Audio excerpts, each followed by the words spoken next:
The click was tiny, but the silence after it filled the whole room.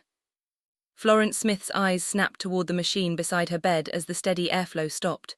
Her fingers twitched against the blanket, useless. Her chest tightened. Daniel stood by the wall outlet, the cord hanging from his hand. "Daniel," she forced out. "Before we continue, please hit the like button, subscribe to the channel and turn on the notification bell for updates." Her older brother didn't plug it back in. He looked at the machine, then at the nurse standing frozen near the doorway and said, "It's too expensive." Florence's throat locked around a shallow breath. She couldn't sit up. She couldn't reach the plug. Since the spinal injury, Daniel had controlled the house, the bills, the appointments. Everything he claimed was too much for her to handle. The nurse took one step forward. Daniel lifted a folder. "I have authority, don't touch it." And the nurse stopped. Florence stared at her, pleading with her eyes, but the woman looked down at the paperwork instead of the machine. Daniel's voice stayed calm. "She's not improving, somebody has to make the hard decisions." That was when Florence saw it. He wasn't panicking, he wasn't conflicted. He had planned this. Her chest burned as she tried to pull in air that wouldn't come fast enough. Doctor didn't approve. Daniel stepped closer, blocking her view of the door. "Dr. Carter already knows." But Florence knew that was a lie. Dr. Elias Carter had checked the machine that morning. He had told her clearly, "No one changes anything without my approval, not even family." The nurse's hand hovered over the chart. "Mr. Smith, are you sure?" "I said don't touch it." The room went still again. Then came footsteps. Fast, hard, coming down the hall. Daniel turned. The bedroom door flew open and Dr. Carter rushed in. His eyes went straight to the silent machine, then to the cord in Daniel's hand. His face changed. He crossed the room in 2 strides and said, low and sharp, "Who touched this?" Dr. Carter shoved the plug back into the wall before anyone answered. The machine roared softly back to life, and cool air rushed into Florence's lungs.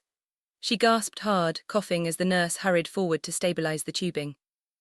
"Easy," Dr. Carter said firmly. "Slow breaths, stay with me." Florence's hands shook against the blanket. The burning in her chest slowly eased, but the panic stayed lodged in her throat. Behind the doctor, Daniel straightened his jacket like nothing unusual had happened. "It was temporary," he said. "The machine was malfunctioning." Dr. Carter didn't even look at him. He checked the monitor readings first, then replied flatly, "No, it was. I personally inspected this unit at 9 this morning." Silence. The nurse lowered her eyes. Florence watched Daniel carefully.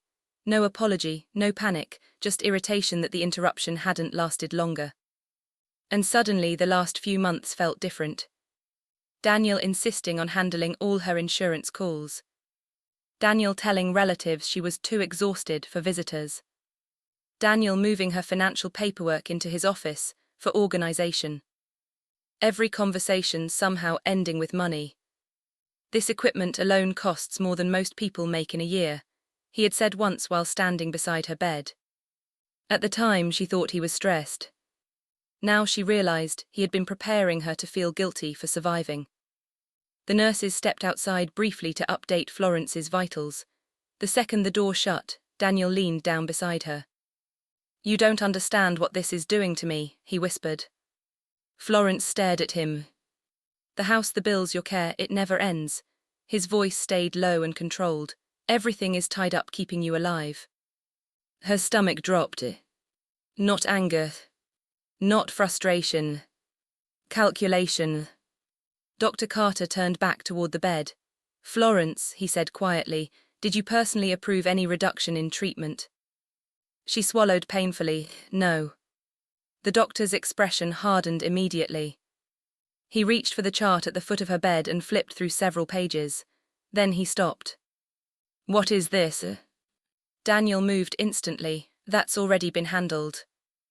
Dr. Carter pulled out a signed consent form, requesting reduced respiratory intervention. Florence frowned weakly. "I've never seen that." Daniel answered before the doctor could speak. She signed it during rehab after surgery. She was medicated, but she understood. Dr. Carter studied the page without responding. Then, very carefully, he folded the document once and slipped it into his coat pocket. The room went silent again. Finally, Dr. Carter looked directly at Daniel and asked, "Why are you carrying paperwork I never authorized?" By the next morning, the house no longer felt private. Two hospital administrators stood near the dining room table with legal folders open. A compliance officer quietly reviewed Florence's chart while nurses moved in and out of the hallway. Daniel walked into the room looking completely composed. "This is getting ridiculous," he said. "My sister is confused and now everyone's acting like I committed a crime." Florence sat in her wheelchair near the window, too weak to interrupt quickly whenever he spoke over her. Which he kept doing.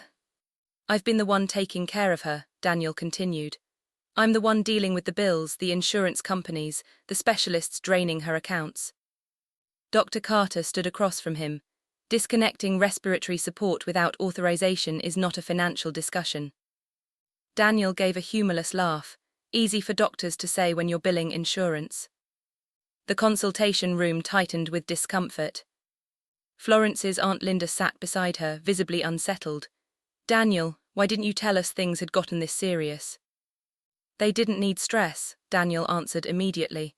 "Florence needed isolation and stability." Linda frowned slowly. "You told me she didn't want visitors." Florence looked up sharply. "I never said that." Daniel ignored her. Then one of the administrators opened another file.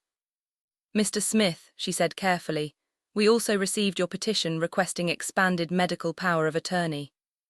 Florence turned toward her. "What?" Daniel finally looked irritated, "Because her condition is worsening." The administrator hesitated. "The filing states concerns about cognitive decline." Florence stared at him in disbelief. "You told them I was mentally impaired." "She forgets things," Daniel snapped. "She gets emotional, she can't manage complex decisions anymore." Dr. Carter stepped forward. "That assessment does not match any medical evaluation in her records." Daniel folded his arms. "Are you accusing me of lying?" "I'm saying your paperwork doesn't match the timeline," Dr. Carter replied calmly. He spread several forms across the table. "One signature appears after Florence was sedated during hospitalization," he said, "and these dates conflict with documented treatment records." The room grew quiet. Even the nurse near the doorway looked uncomfortable now. Daniel suddenly grabbed a stack of printed financial statements from his folder and slapped them onto the table. "Look at this," he said. "Monthly treatment costs, equipment fees, therapy, medication. Who here plans to pay for all this?" Nobody answered. And Florence realized something awful. People had believed him because the numbers scared them. Dr. Carter slowly reached into his coat pocket. Without breaking eye contact, he placed the disputed consent form beside one of Florence's older rehabilitation signatures. The differences were obvious immediately.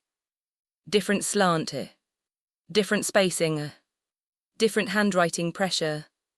Linda covered her mouth. Daniel's face lost color for the first time. Everything changed after the signatures were compared. Within an hour, hospital legal staff were reviewing every document Daniel had submitted over the past year. Florence's temporary medical rights were reinstated pending investigation, and nurses stopped taking instructions from Daniel completely. He noticed it immediately. A nurse ignored his request to adjust Florence's medication schedule. Another asked Dr. Carter for approval instead of him. The control he'd built was slipping. And Daniel was getting angry. "This is insane," he snapped as administrators moved between rooms carrying files. "You're treating me like some criminal because of handwriting." No one answered him. Then another discovery hit.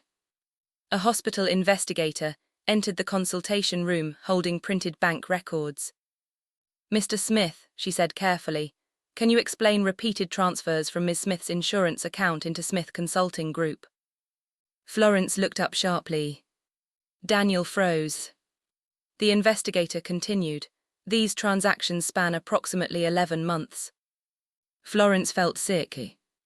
All those speeches about unsustainable costs. All those warnings that her care was draining the family. Meanwhile, he'd been moving her money into his own business account. Dr. Carter looked toward Florence slowly. "Did you authorize these transfers?" "No," she whispered.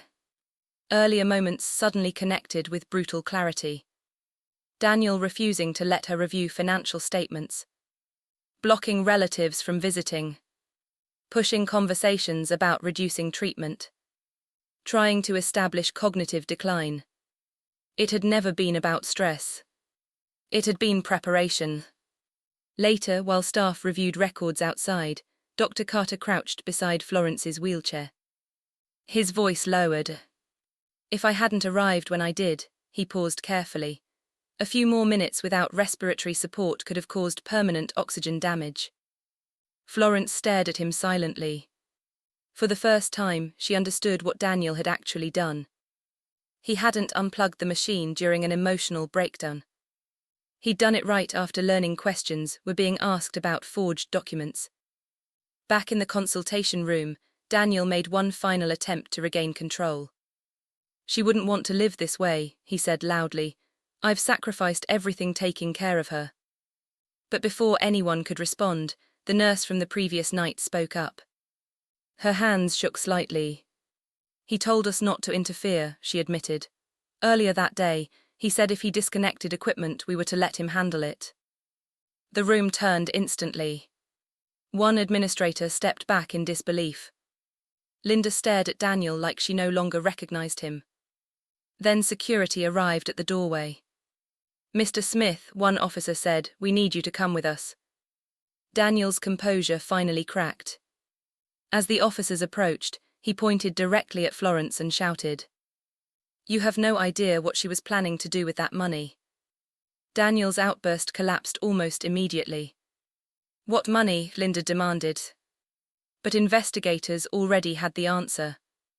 Over the next several days, financial records, legal filings, and medical documents were pulled apart piece by piece, and every trail led back to Daniel. The truth was simpler and uglier than anyone expected. Months earlier, Florence had secretly contacted a rehabilitation attorney after realizing Daniel controlled nearly every part of her life. With the attorney's help, she had begun arranging a transfer into an assisted living rehabilitation program that specialized in spinal injury recovery. A financial advisor was helping her regain direct control over her settlement funds and insurance accounts. Once the transfer happened, Daniel would lose access to everything. "He intercepted the paperwork," Dr. Carter explained quietly during one meeting. That's when the forged documents started appearing. Investigators uncovered falsified cognitive assessments claiming Florence was mentally declining. Signatures had been copied from older medical forms. Entire authorization pages had been altered. And the money trail was worse. Hundreds of thousands of dollars had been transferred into accounts connected to Daniel's business over the course of the year. When confronted, Daniel never asked how Florence was doing. He only asked whether the accounts had been frozen. That was the moment even the remaining family members stopped defending him. During questioning, Daniel became openly hostile. "You think any of you would have handled this better?" he snapped at investigators. "Do you know how expensive she is?" Florence sat silently across the room while he spoke. Not once did he call her his sister. Not once did he ask if unplugging the machine had hurt her. The unplugging incident was officially reclassified as intentional medical interference during an active fraud investigation. Criminal charges followed quickly. Fraud, dependent adult abuse, forgery, civil lawsuits over stolen funds. Daniel lost access to every frozen account within days. His employer suspended him after the investigation became public, and relatives who once praised him for sacrificing so much stopped answering his calls entirely. The nurse who froze that night eventually apologized to Florence privately. "He kept threatening lawsuits," she admitted shakily. "Every time someone questioned him, he filed complaints. I was scared to go against him." Florence nodded slowly. "I know." A week later, Linda visited again. This time she stayed for hours. Then cousins started coming. Then old friends. One by one, the isolation Daniel built disappeared. Dr. Carter helped Florence connect with an independent patient advocate and finalize her transfer into the rehabilitation program Daniel had tried to stop. And for the first time in over a year, Florence began making decisions without asking permission. Physical therapy restarted under proper supervision instead of budget restrictions. Gradually, she regained enough strength to operate a powered wheelchair independently. Months later, Florence stood, or rather sat, at the front of a patient rights conference, speaking into a microphone before a quiet audience. She talked about financial abuse inside families, about dependence being used as control, about how easily vulnerable people get silenced when money enters the conversation. Near the back of the room, Dr. Carter listened quietly with his hands folded. After the event ended, Florence paused alone in the hallway for a moment. She remembered the sound of the machine shutting off, the silence, the feeling that nobody in the room was going to stop him. Then she remembered the door opening. Someone had. And in the end, the last thing Daniel lost wasn't the money. It was the moment everyone stopped believing him.